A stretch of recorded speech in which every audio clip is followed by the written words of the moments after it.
Mapalad ang bawat isa na natatakot sa Panginoon, na lumalakad sa kanyang mga daan, sapagkat iyong kakanin ang gawa ng iyong mga kamay, magiging maginhawa ka at ikabubuti mo. Ang asawa mo'y magiging parang mabungang puno ng ubas sa mga pinakaloob ng iyong bahay. Ang mga anak mo'y parang mga puno ng olibo sa palibot ng iyong dula. Narito, na ganito nawa pagpalain ang tao na natatakot sa Panginoon.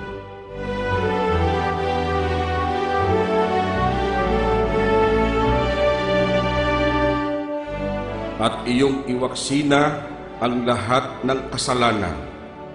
Sambahayan mo'y linisin sa lahat ng kasamaan. Pagkatapos, harapin mo ang buong daigdig, may bagong pag-asa na at wala nidigali. Sa gayon, balisa mo ay malilimutan at masasabi mong yao'y pangarap lamang. Liliwanag ang buhay mo, magniningning na di hamak. Ang buhay mo na nagdilim ay pamuling liliwanag. Ikaw ay mapapanatag at mapupuno ng pag-asa.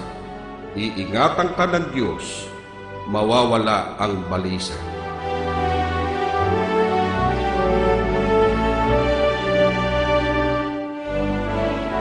Ang sumpa ng Panginoon ay nasa bahay ng masama, ngunit pinagpapala niya ang tahanan ng matuwid. Sa ganang akin at ng aking sambahayan ay maglilingkod kami sa Panginoon.